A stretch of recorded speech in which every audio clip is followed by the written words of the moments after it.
দিব না, এই যে বা তর্ক শুরু হবে, আল্লাহর নবী কাঁদতে থাকবে, উম্মতের সাথে মার্কেটিং দেখে নবীর চোখে পানি। আল্লাহু আকবার। আল্লাহ বলবেন, বন্ধু আপনার চোখের পানিগুলো মুছে ফেলুন, এটা জান্নাতের জমিন, এখানে চোখের পানি যদি মাটিতে পড়ে নাজ নিয়ামত ধ্বংস হয়ে যাবে। নবী বলবেন, আল্লাহ আমার উম্মতের চোখে পানি কেন? এদের চোখের পানি না মুছলে আমার পানি মুছবো না। আল্লাহু আকবার। এদের চোখের পানি না মুছলে আমার পানিও মুছবো না। আল্লাহ বলেন, এরা কান্দে কেন? আমি তো কান্দতে কই নাই, এদেরকে বলছি চাও, চাইলেই দিব, চাইতে পারে না আবার কান্দে, আমি কি কান্দতে কইছিনি?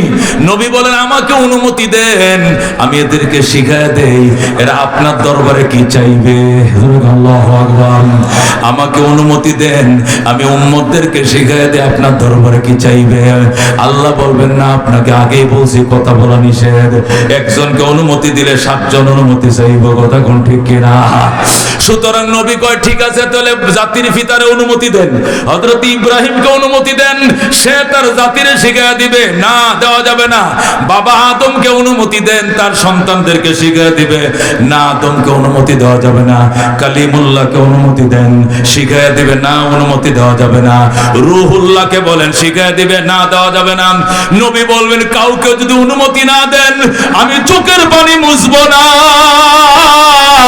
আমার ওয়ারিস উলামায়ে কেরামকে অনুমতি দিতেই হবে। আল্লাহু আকবার। নবীদেরকে যদি পারমিশন না দেন, আমার ওয়ারিস উলামায়ে কেরাম আমার পিছনে বসা, এদেরকে পারমিশন দেন। আল্লামা কারি তৈয়ব সব লেখেন, তখন আমার আল্লাহর মায়া লেগে যাবে। আল্লাহ বল, ঠিক আছে আপনার ওয়ারিসদেরকে অনুমতি দিলাম। আল্লাহর হাবিব বলেন, কই রে উলামায়ে কেরাম, দাঁড়া দাঁড়া, জান্নাতবাসীদেরকে শিখায় দে। আল্লাহু আকবার।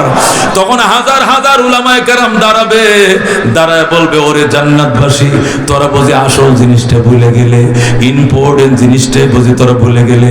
আরে পাগলের দল, আল্লাহরে ডাক দেখো, আল্লাহ আপনাকে জীবন দিয়ে মহব্বত করতাম, চৈত্র বৈশাখ মাসের দিনে রোজা রাখছি, আপনার প্রেমে ডুব দিয়ে পানি খাই নাই, দরজা আটকাই ইফতার করি নাই, আপনার প্রেমে পড়ে বুলেটের সামনে মিছিল করছি, পুলিশের বুলেট ডরাই নাই, জেল খাটছি, রিমান্ড সহ্য করেছি, তারপরে বাতিলের সাথে আপোষ করি নাই, 6 লক্ষ টাকা খরচ করে হজ করছি, টাকার মায়া করি নাই, 1 লক্ষ টাকা খরচ করে কুরবানি করছি, টাকার মায়া করি নাই।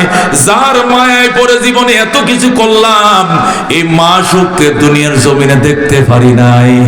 আশায় ছিলাম হাসরের ময়দানে দেখব, এখানেও যখন আপনি সাকের তাজাল্লি দিলেন আমরা অজ্ঞান হয়ে গেলাম, কিছুই দেখতে পারি নাই। আশা ছিলাম জান্নাতে আপনাকে দেখব, আজকে জান্নাতের ভিতরে ঢুইকেও দেখলাম আপনার কুদরতি দেহের মধ্যে 70,000 নূরের পর্দা, 70,000 নূরের পর্দা। আমাদের এক দফা এক দাবি, নূরের পর্দা সরান, আমাদেরকে একবার দেখতে দেন। আল্লাহু আকবার। যখন উলামায়ে কেরাম এই পয়েন্টটা শিখিয়ে দিবে, তখন জান্নাতবাসী করে কি সর্বনাশের কথা। আমরা তো আসল জিনিসটাই ভুলে গেছিলাম, মেন জিনিসটাই তো পাইছিলাম না, কি সর্বনাশ।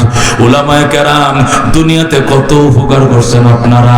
ফেডে ব্যথা হলে আলেমের কাছে পানি ভরা দেন, তওবা করতে গেছে আলেমের কাছে, জিনে ধরতে গেছে, জিন ধরছে গেছি বালিয়ার হুজুরের কাছে, পরি ধরছে হুজুরের কাছে, তওবা করছি হুজুরের কাছে, মুরিদ হইছে হুজুরের কাছে, কোরআন শিখছে আলেমের কাছে, বিয়া পড়াইছে আলেম দিয়া, 2 কান আযান দিছে আলেম দিয়া, ইকামত দিছে আলেম দিয়া, জানাজা পড়াইছে আলেম দিয়া, হাসরের ময়দানে সুপারিশ করছে উলামায়ে কেরাম।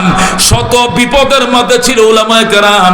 আজকে জান্নাতে ঢোকার পরেও একটা পয়েন্টের মধ্যে আমরা আটকা পড়ে গেলাম, নিজেরা কেউ বলতে পারলাম না। উলামায়ে কেরাম শিখায় দিল, আল্লাহ আপনার দরবার